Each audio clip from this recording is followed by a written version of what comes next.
മുൻകാലങ്ങളിലുണ്ടായ പ്രശ്നങ്ങളിൽ നിന്ന് പാഠം ഉൾക്കൊണ്ട് മുന്നിലേക്ക് പോകുന്നുവെന്ന് ADGP ശ്രീജിത്ത്. പ്രത്യേക പരിശീലനം ലഭിച്ചവരെ 18-ാം പടിയിൽ വിനിയോഗിച്ചിട്ടുണ്ട്. തിരക്ക് നിയന്ത്രിക്കാൻ എല്ലാ ക്രമീകരണങ്ങളും ഒരുക്കിയെന്നും ADGP ജനൻ ടിവിയോട് പറഞ്ഞു.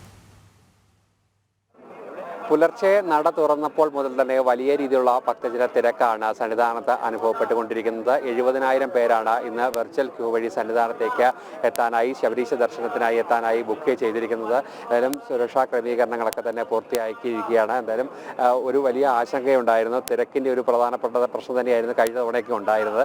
എങ്ങനെയാണ് ഇത്തവണ അത് വൃശ്ചിക പുള്ളിൽ തന്നെ നല്ലൊരു തിരക്ക് അനുഭവപ്പെടുന്നത്? നിങ്ങളിപ്പോൾ കണ്ടല്ലോ, 52,500ഓളം പേരെ ഞങ്ങൾ ഇന്നലെ വൈകുന്നേരത്തിന് ശേഷം രാവിലെ വരെ ദർശനം കൊടുത്തു. അതിന് സാധിച്ചു, ഭഗവാന്റെ അനുഗ്രഹം. ഇന്ന് ഒരു 70,000-80,000 ആൾക്കാർ ഞങ്ങൾ പ്രതീക്ഷിക്കുന്നുണ്ട്. അത് ഞങ്ങൾക്ക് ഇപ്പോൾ 18-ാം പടി കയറുന്ന തോത് വെച്ചിട്ട് നമുക്ക് വലിയ ബുദ്ധിമുട്ടില്ലാതെ പൂർത്തീകരിക്കാൻ സാധിക്കുന്നതാണ്. പിന്നെ ഈ ബന്ദോബസ്തൊക്കെ ഭഗവാനാണ് ചെയ്യുന്നതെന്നുള്ള വിശ്വാസത്തോടെയാണ് ഇവിടുത്തെ പോലീസ് അയ്യപ്പന്മാർ മുഴുവൻ നിൽക്കുന്നത്.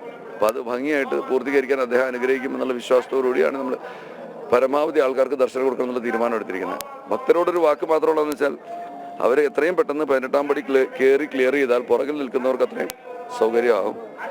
അങ്ങനെ ഇപ്പോൾ എല്ലാവരും വളരെ സഹകരണത്തോടുകൂടിയാണ് പോകുന്നത്. ഇതുവരെ ഒരു ബുദ്ധിമുട്ടുമില്ല. അങ്ങനെ തന്നെ മുമ്പോട്ട് പോട്ടെ. കഴിഞ്ഞ തവണ ഈ 18-ാം പടി കയറുന്ന ഒരു പ്രശ്നമായിരുന്നു ഉണ്ടായിരുന്നത്. തീർത്ഥാടകരോട് അപമര്യാദയായി പെരും അങ്ങനെ ചെറിയ പ്രശ്നങ്ങളൊക്കെ തന്നെയുണ്ട്. ഇപ്പം പക്ഷേ കൃത്യമായി തന്നെ 80ഓളം തീർത്ഥാടകർ ഒരു മിനിറ്റിൽ കയറുന്ന ഒരു സാഹചര്യമാണ് നിലവിലുള്ളത്. നമ്മൾ കുറച്ച് മാറ്റങ്ങൾ ഇവിടെ ഈ കൺസ്ട്രക്ഷൻ വന്നുകൊണ്ട് കുറച്ച് ബുദ്ധിമുട്ടുകൾ വന്നിരുന്നു. അപ്പോൾ കുറച്ച് എണ്ണം കുറഞ്ഞിരുന്നു. പിന്നെ പ്രത്യേകം ഇതിനുവേണ്ടി പരിശീലനം കൊടുത്ത് ചീത്രആട്ടവിശേഷ സമയത്ത് അവരെ ഉപയോഗിച്ച് ഒരു പരീക്ഷണം നടത്തി അതിൽ വിജയിച്ച ആൾക്കാർ തന്നെയാണ് വീണ്ടും അവിടെ ഉപയോഗിച്ചിരിക്കുന്നത്. അവരിനി അടുത്ത ആൾക്കാർക്ക് പരിശീലനം കൊടുത്ത് വേണം അടുത്ത ഫേസുകൾ നടക്കാൻ. അപ്പം അങ്ങനെ എന്തെങ്കിലും ബുദ്ധിമുട്ട് നമുക്ക് ഉണ്ടായിട്ടുണ്ടെങ്കിൽ അതിൽ നിന്ന് നമ്മൾ പാഠം ഉൾക്കൊണ്ടുകൊണ്ടാണ് നമ്മൾ മുമ്പോട്ട് പോകുന്നത്. അതിന് എല്ലാവരുടെയും സഹായ അനുഗ്രഹം വേണം. മാധ്യമങ്ങൾ നമ്മളെ അതിനു വേണ്ടി സഹായിക്കണം. ഇവിടെ നടക്കുന്ന കാര്യങ്ങൾ പലപ്പോഴും ആൾക്കാർ അറിയാത്തത് കൊണ്ട് വരുന്ന ഒരുപാട് കൺഫ്യൂഷൻസ് ഉണ്ട്. അത് നിങ്ങൾക്ക് പരിഹരിക്കാൻ പറ്റും. വരും ദിവസങ്ങളിൽ ഈ തിരക്ക് കൂടാനുള്ള ഒരു സാഹചര്യമായ അതിനനുസരിച്ചുള്ള ക്രമീകരണങ്ങളെല്ലാം തന്നെ നമ്മൾ പൂർത്തിയാക്കി. തീർച്ചയായിട്ടും കഴിഞ്ഞ കൊല്ലം നവംബർ 16-ന് കേവലം 14,000 ആൾക്കാർ തൊഴുത സമയത്ത് ഇന്നിപ്പം നമുക്കുള്ളത് 70,000 ബുക്കിംഗ് തീർന്നു കഴിഞ്ഞു.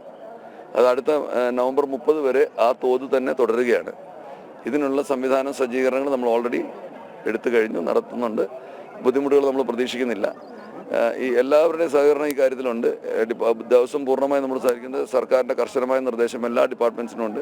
പോലീസുമായിട്ട് പൂർണ്ണമായി ഇഴുകിച്ചേർന്നുകൊണ്ടാണ് ജോലി എടുക്കുന്നത്. ബുദ്ധിമുട്ടുകളൊന്നും പ്രതീക്ഷിക്കുന്നില്ല. കേന്ദ്രസേന ഇവിടെ വിന്യസിക്കപ്പെട്ടിട്ടുണ്ട്. അവരും പിന്നെ RAFൻ്റെ ഒരു വലിയ കമ്പനി ഇവിടെ ഉണ്ട്. അപ്പം നമുക്ക് അങ്ങനെ വേറെ ബുദ്ധിമുട്ടുകളൊന്നും ഇപ്പോൾ പ്രതീക്ഷിക്കുന്നില്ല. തീർച്ചയായും എല്ലാവിധ ക്രമീകരണങ്ങളും പൂർത്തിയാക്കി. എന്തായാലും വരും ദിവസങ്ങളിലും തിരക്ക് വർദ്ധിക്കും എന്നുള്ള കണക്കുകൂട്ടലിന്റെ അടിസ്ഥാനത്തിൽ തന്നെ കൃത്യമായി തന്നെ ഉള്ള മുന്നൊരുക്കങ്ങളെല്ലാം തന്നെ പോലീസ് സേനയുടെ ഭാഗത്തുനിന്നും സുരക്ഷാ സംവിധാനങ്ങളുടെ ഭാഗത്തുനിന്നും ഒരുക്കിയിട്ടുണ്ട് എന്നാണ് ADGP വ്യക്തമാക്കിയിരിക്കുന്നത്.